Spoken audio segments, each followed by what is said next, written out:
നിമിഷപ്രിയയുടെ ദയാവധം നടപ്പാക്കാൻ Yemen government തീരുമാനത്തിൽ അയവ് വന്നതായി ചില വാർത്തകൾ വരുന്നു. പ്രതീക്ഷ നൽകുന്ന വാർത്തയാണ് ഇപ്പോൾ വന്നുകൊണ്ടിരിക്കുന്നത്. ഹൂതി വിമത ഗ്രൂപ്പ് പ്രതിനിധി ഇറാൻ വിദേശകാര്യമന്ത്രിയുമായിട്ട് ഇക്കാര്യം സംസാരിച്ചു എന്ന വാർത്തയാണ് പ്രതീക്ഷ നൽകുന്നത്.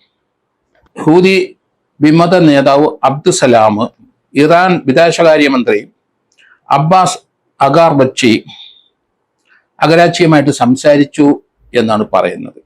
ജോൺ ബ്രിട്ടാസിന്റെ ഒരു ചോദ്യത്തിന് ഉത്തരമായി രാജ്യസഭയിലെ വിദേശകാര്യ മന്ത്രാലയത്തിന്റെ വക്താവ് കേന്ദ്രമന്ത്രി കീർത്തി വർദ്ധൻ സിംഗ് നൽകിയ മറുപടിയിൽ വിദേശകാര്യ മന്ത്രി ജയശങ്കറുമായി ഇറാന്റെ പ്രതിനിധി സംസാരിച്ചെന്നും ഇറാന്റെ പ്രതിനിധി ഹൂതി വിമത നേതാവ് അബ്ദുൽ സലാമുമായിട്ട് സംസാരിച്ചു എന്നുള്ള വാർത്തയാണ് പ്രതീക്ഷ നൽകുന്നത്. $40,000 നമ്മൾ യമൻ വിദേശ മന്ത്രാലയത്തിലെ ഗവൺമെന്റ് ഓഫ് ഇന്ത്യ അയച്ചു കൊടുത്തിട്ടുണ്ട്. ബ്ലഡ് മണിക്ക് അല്ലെങ്കിൽ ദയാവധം നിന്ന് ഒഴിവാകാൻ വേണ്ടി ആ കൊല്ലപ്പെട്ടയാളുടെ കുടുംബക്കാർക്ക് പണം എത്തിച്ചു കൊടുക്കാൻ ഇവിടെ കേരളത്തിലും ഇന്ത്യയിലെ വിവിധ ഭാഗങ്ങളിൽ പണം അവർക്ക് ദയാവധത്തിന്റെ പണം കൊടുത്ത് ദയാവധം ഒഴിവാക്കാം എന്ന് കരുതി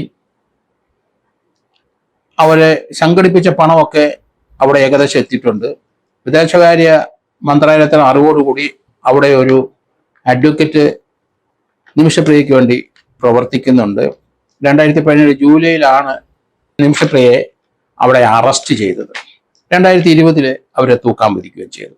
അവർ 3-4 അപ്പീൽ കൊടുത്തു. അപ്പീലെല്ലാം തള്ളി. അവസാനം യമൻ പ്രസിഡന്റിന് അപ്പീൽ കൊടുത്തു. അതും അവസാനം തള്ളുകയും ചെയ്തു. ഇനി തൂക്കിക്കൊല മാത്രമേ ഉള്ളൂ അവിടെ നടപ്പാക്കാൻ. ആ ഒരു സ്റ്റേജ് കിടക്കുമ്പോഴാണ് നിമിഷപ്രിയയുടെ അമ്മ പാലക്കാട്ട് നിന്ന് യമനിലെത്തി. അവരവരുടെ വീട്ടുകാരെ കണ്ട് വീട്ടിലുള്ള ശ്രമം നടക്കുന്നു. അവിടെ ഒരു അഡ്വക്കേറ്റിനെ നിയമിച്ചിട്ടുണ്ട്. പൊതുവെ ശുഭപ്രതീക്ഷ നൽകുന്ന വാർത്തകളാണ് ഇപ്പം വന്നുകൊണ്ടിരിക്കുന്നത്. യമന്റെ ഭൂരിഭാഗം സ്ഥലങ്ങളും ഹൂതി വിമതരുടെ കയ്യിലാണ് ഇപ്പം. അപ്പൊ അവിടുത്തെ പ്രസിഡന്റാണ് ഒരു തീരുമാനമെടുക്കേണ്ടത്. ഇറാൻ വിദേശകാര്യമന്ത്രി ഹൂതിയുടെ വിമത നേതാവുമായിട്ട് സംസാരിക്കുകയും ചെയ്തിട്ടുണ്ട്.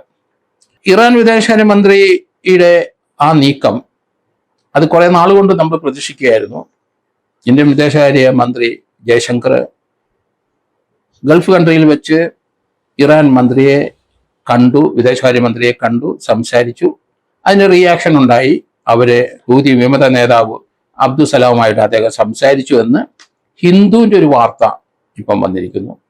ഹിന്ദുവിൻ്റെ റിപ്പോർട്ടർ ആ ഇറാൻ വിദേശകാര്യമന്ത്രിയുടെ അടുത്ത് ഇങ്ങനെ ഒരു നീക്കം നടന്നിട്ടുണ്ടോ എന്ന് ചോദിച്ചപ്പം അത് സ്ഥിരീകരിച്ചു. അദ്ദേഹം മറുപടി പറയുകയും ചെയ്തു. അതുകൊണ്ടാണ് ഒരു ശുഭപ്രതീക്ഷ ഇപ്പം വരുന്നത്. ഏതായാലും 2017 മുതൽ അവിടെ നിമിഷപ്രിയ കസ്റ്റഡിയിലാണ്. തൂക്കിക്കൊന്നുകളയും എന്നൊക്കെയായിരുന്നു നമ്മൾ വിചാരിച്ചിരുന്നത്.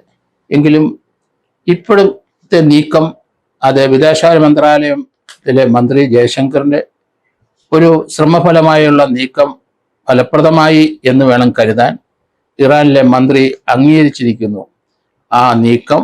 അദ്ദേഹം ഹൂതി വിമതനുമായിട്ട് സംസാരിച്ചു എന്നും വാക്കുകൊടുത്തു.